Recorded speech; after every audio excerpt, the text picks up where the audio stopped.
وزي ما في ناس فقيره غصب عنها، في برضه ناس فقيره بس بارادتها، لان ببساطه الفقر ليه اسباب، في منها اسباب خارجه عن ارادتها، لان في الاول والاخر لا حيله في الرزق، دي حاجه بتاعت ربنا، لكن في اسباب تجيب الفقر، وحتى لو غني تفقرك. تلاقي ناس مثلا كانوا اغنياء جدا ووارثين ملايين، وبعد فتره صغيره تلاقيهم بقوا على الحديد. فنانين كتير مثلا كان معاهم فلوس كتير جدا، لكن نهايه حياتهم ما كانتش لطيفه. في منهم اللي اضطر يبيع عفش بيته عشان يقدر يتعالج، وفي منهم اللي بقى بيقبل باي دور يجيله، او يطلع في اعلان فلنات كده ولا اي حاجه، المهم يجيب حاجه تعيشه، برغم ان قبل كده كان معاه فلوس كتير جدا، واللي لو استغلها صح كان هيعيش بقيه حياته مرتاح وزي الفل يعني. لكن للاسف كله راح وذهب مع الريح. لذلك السؤال المهم هو ليه الناس دي وصلت للحاله دي؟ ايه هي اسباب الفقر؟ هل المرتب الصغير اللي كلنا بناخده هو السبب في الفقر، ولا في اسباب تانية احنا مش واخدين بالنا منها؟ لذلك روح هات فنجان القهوه الجميل او فنجان الشاي الجميل برضه مش هيضر، واستناني انا راجع بعد ثواني.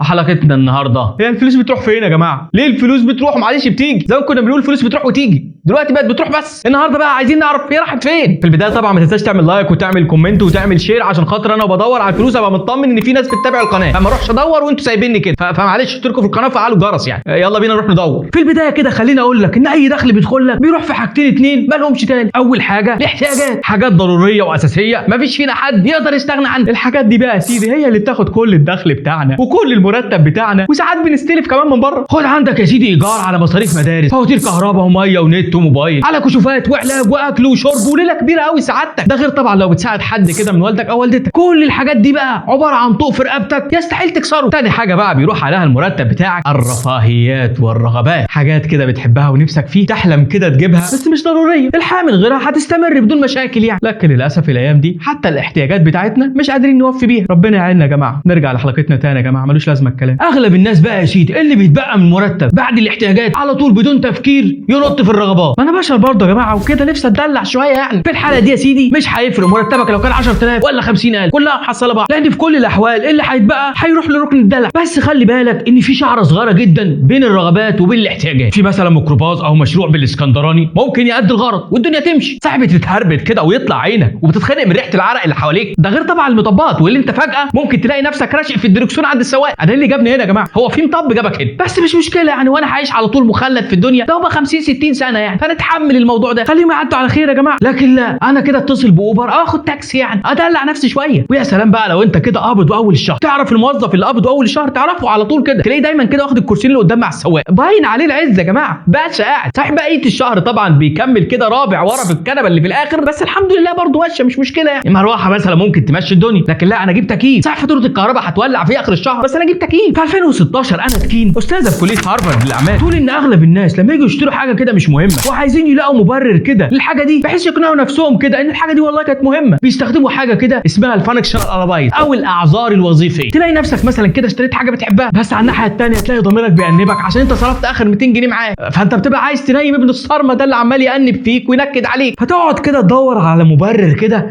عشان تقنع نفسك ان الحاجه دي كانت مهمه وكان لازم اشتريها. ده انا بالعكس اتاخرتك في الموضوع يعني، والله الموبايل بتاعي كده تقل كده وما عادش فيه مساحه زي الاول. طب ما تفرمط يا عم الموبايل ولا تجيب ميموري جديده يعني. لا بص انا اجيب موبايل بقى بالمره وخلاص يعني، كده كده برضه نحتاج برضه موبايل سريع شويه في مساحه اكبر شويه، انا محتاج موبايل هعمل ايه يعني. فيبتدي يدور ويقنع نفسه ان الحاجه دي مهمه مع انه كان ممكن يمشي نفسه. على فكره ماما بقى في حاجات كتير ناقصه في الجهاز، فين الضفدعتين كده اللي بيشيلوا ازاز الحاجه الساعه، فينهم دول اهم من العريس، ده انا عايز ادخل بيهم قبل ما ادخل بالعريس، هتبوظوا الجوازه منكم لله. وبكده يبقى ضميرك نايم ومستريح وزي الفل. احد الاحصائيات تقول ان 80% من القوه الشرائيه للناس مبنيه على الدافع العاطفي، في حين 20% بس بيكون السبب منطقي، وده اللي شركات التسويق بتستخدمه وبتلعب عليه. في كتابه بيولوجي او علم الشراء يقول مارتن ليندستروم كل خطط التسويق حاليا بقت مبنيه على فهم افكار ورغبات ومشاعر المستهلكين. ستيف جوبز مثلا مش دور العميل يعرف هو عايز ايه، ده دورنا احنا يا جماعه اللي احنا نقول له انت ناقصك ايه، فبقت الشركات تعمل حاجات انت اصلا كنت عايش من غيرها والحياه ماشيه وزي الفل يعني، لكن بعد ما يعملها ويسوقها تبص تلاقي نفسك مش قادر تعيش من غيرها. شركات التسويق كل شغلها الشاغل انها تلعب على العقل اللاواعي او العقل الباطن بتاعك، عشان من غير ما تفكر كده تلاقي نفسك بتشتري وانت غلبان كده فاكر ان انت اللي خدت قرار الشراء. وعايزكم بقى ترجعوا لحلقه العقل الباطن على القناه، حلقه مرعبه جدا، وازاي بعض شركات التسويق او ناس كتير بتستغلك من خلال العقل الباطن، وانت كمان ممكن بتستغل نفسك من خلال العقل الباطن. حلقه مهمه جدا. اكرر مثلا قدامك اعلان بحيث تشوفه كل شويه وبعدها يترسخ في عقلك اللاواعي ان المنتج ده هو ذا ماستر اوف تشويس، ذا ماستر اوف سسبنس هو الاهلي معروف. ممكن مثلا برضو شركات التسويق تشتغل على مشاعر معينه زي الخوف مثلا، تلاقي جايب لك واحد عنده زياده وزن رهيبه جدا وبيعاني من امراض السنين بسبب وزن، وعلى الناحيه الثانيه تلاقيه جايب لك الكبسوله السحريه اللي هتخلصك من كل المشاكل دي. واحد الم الاسنان هيموته ومش قادر يا عيني ياكل ويشرب، وبعد ما يستخدم المعجون السحري بقى بيشرب كل اللي نفسه فيه. يجيب لك طفل صغير كده الحفاضه بتسرب والواد عمال يا عيني يعيط وعامل ازعاج لابوه ولامه والكوكب وعم محمد البقال، وفجاه بعد ما يلبس الحفاضه بتاعتنا الهدوء بقى يعم ارجاء الكوكب، ونام ابوه ونام امه ونام عم محمد البقال، والدنيا بقت تعيش في سلام بسبب الحفاضه بتاعتنا. ده غير طبعا الاعلانات اللي بتستغل تعب الناس والالم بتاعهم عشان تبيع لهم وصفات وهميه. اكيد طبعا عرفتوه، الكركمين. ومين غير الكركمين ده بيعالج بقى كل حاجه، يعني فاضل شويه كده وبينافس مثلا خديجه المغربيه كده في قلب الحبيب ورد المطلق، بيردهم دلوقتي في 10 دقائق. كل حاجه ممكن تشفى من خلال الكركمين. والناس يا عيني طبعا الغريب يتعلق باشياء تلاقيه يدفع ويشتري، وغيرها كتير من الاف المنتجات الوهميه واللي بيتعمل لها اعلانات بملايين. حتى المولات او السوبر ماركت او حتى الصيدليات بتستخدم حاجه اسمها الجرون افكت، وده نسبه لمهندس معماري اسمه فيكتور جرون، اتولد في النمسا سنه 1904. الراجل ده بقى يا سيدي يقول هو انا ليه اخلي الناس هي وماشيه تقعد تتفرج على الحيطان؟ ما اشيل الحيطان دي واحط بدلها ازاز، صاحب المحل يعرض حاجته والناس اللي هي ماشيه تقعد تتفرج كده وتمتع عينها، وانت يا ولده كده يعني تلاقي نفسك كده واخد المدام ونازلين تتمشوا تمشيه بسيطه كده، تمشيه بريئه كده مفيش فيها اي تكلفه، وفجاه بتبص وراك ما تلاقيهاش، رشعت تلاقيها فجاه طالعه باي بلوه من اي محل منك لله. يا عم فيكتور جرون ما كنت سيبها حيطان كانت سترانه وستره نفسها. وتلاقي برضو كل محل او سوبر ماركت او حتى صيدليه ابتدى يتفنن في رص الحاجه بتاعته، تلاقي البضاعه كده بتنط كده وتقول لك اشتريني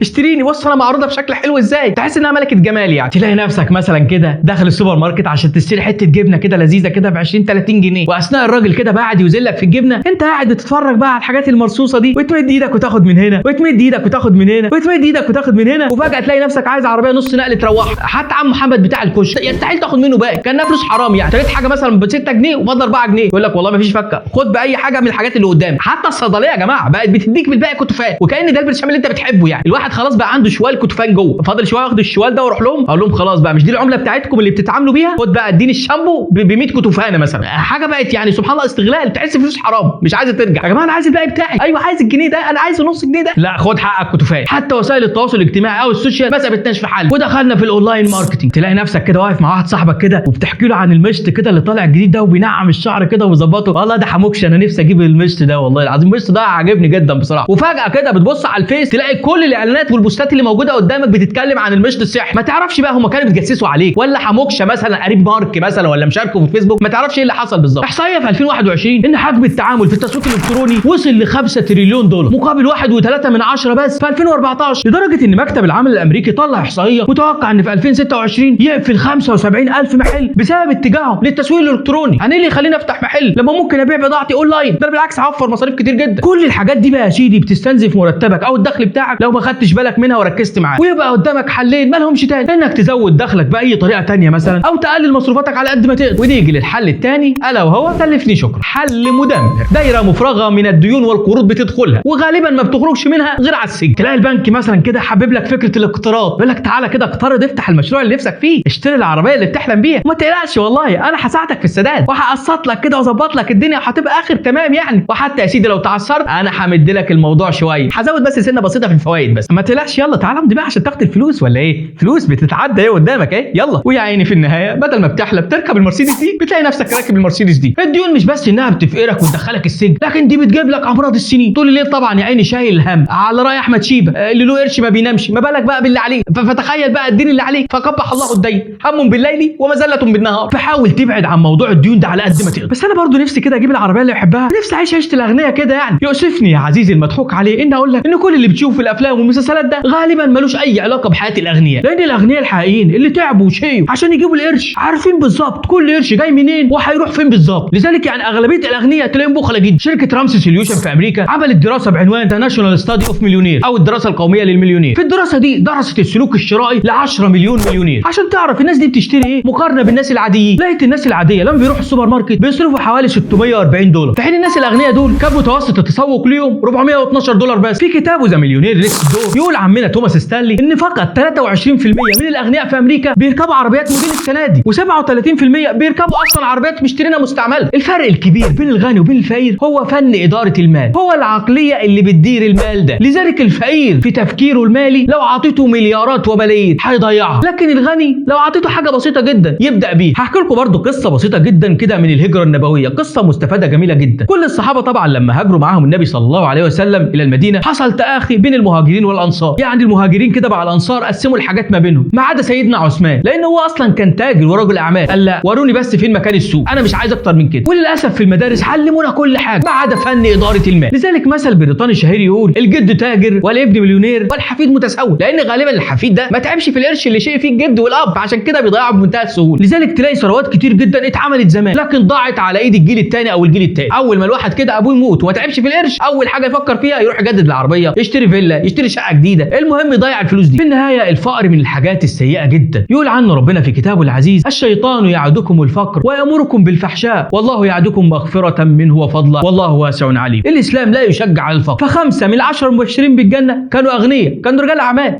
فما تسمعش بقى الناس اللي يقول لك والله الفقير بيخش الجنة، لا هناك فقراء لا يدخلون الجنة، مش كل فقير هيدخل الجنة يعني، وفي أغنياء هيدخلوا الجنة وكتير جدا. وابعد عن الذنوب على قد ما تقدر، إذا كنت في نعمة فرعها فإن الذنوب تزيل النعم. تصدق ودي صدقات ودي زكاة على قد ما تقدر، ما نقص مال من صدقة. الزكاة حتى في اللغة هي النماء والزيادة والبركة، يعني ربنا بيزود لك ويبارك لك. ويا ريت والله الايام دي يعني ناس كتير محتاجه، فما تبخلش، ادي على قد ما تقدر، اقسم بينك وبين الفقير اللي جنبك، ادي في الايام الصعبه اللي احنا فيها دي، ربنا اكيد والله هيرد لك اضعاف مضاعفه، وحتى لو ما كانش في الدنيا في الاخره هتلاقي في جبل هناك مستنيه. لما نزلت من ذا الذي يقرض الله قرضا حسنا فيضاعفه له اضعافا كثيره، يقول ابا الدحداح الانصاري الله يريد منا القرض يا رسول الله؟ قال نعم يا ابا الدحداح. قال اني اقرضت الله بستاني هذا، والبستان ده كان فيه 600 نخله، وراح لمراته يقول لها اخرج انت والعيال لقد اقرضته الله، فقالت له ربح البيع يا ابا الدحداح. فكل حاجه بتروح وتفنى، لكن اللي بيبقى هي الحاجات اللي احنا بنأديها وبنطلعها لله، فتصدق على قد ما تقدر. انا طبعا مش شيخ، بس حبيت اقول لك الحاجات دي في الاخر، اكيد الحاجات دي هتفرق برضو معاك